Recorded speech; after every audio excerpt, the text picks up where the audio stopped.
देखिए, आज Indian society इतना ज़्यादा मतलब थ्रेटेंड में हो रही है, मतलब ख़तरे में पड़ रही है। क्यों?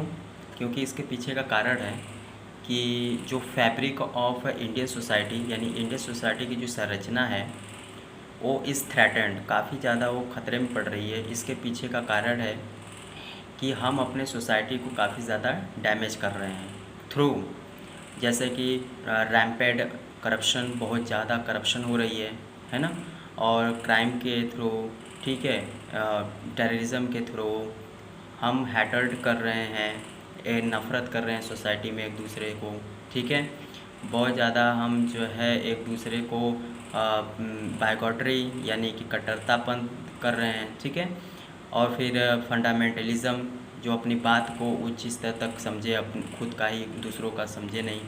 तो ये सारी चीज़ें जो हो रही है इंडियन सोसाइटी को डैमेज कर रही है, जिससे हमारा इंडियन सोसाइटी का जो संरचना है वो काफ़ी ज़्यादा ख़तरे में पड़ रही है, ठीक है।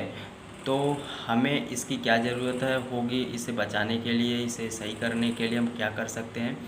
तो सबसे पहली चीज़ तो यही होती है कि इंसान की एक जो पहला सीढ़ी पड़ाव जो होता है, रूट जिसे कहते हैं, जड़, वो क्या है, एजुकेशन है, ठीक है।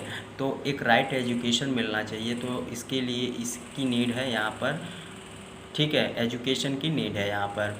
तो एजुकेशन भी कैसा होना चाहिए, education with value, human values होना चाहिए। क्यों?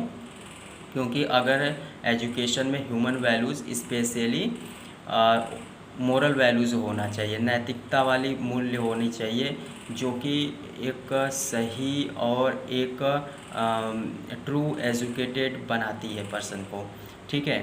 क्योंकि अगर एजुकेशन में अगर मोरल वैल्यूज़ नहीं होता है तो वो एजुकेशन एक इंस्ट्रक्शन की तरह केवल होता है, एक ट्रेनिंग की तरह होता है, एक लिटरेसी डेवलपमेंट की तरह होता है, not is a part of the education, ठीक है। जो ये इंस्ट्रक्शन, ट्रेनिंग चीज़ें हैं, ये एजुकेशन का पार्ट नहीं है। इसलिए एजुकेशन सही मायने में तभी होती है जब उसमें मोरल वैल्यूज़ को ऐड कर दिया जाता है, ठीक है। तो इस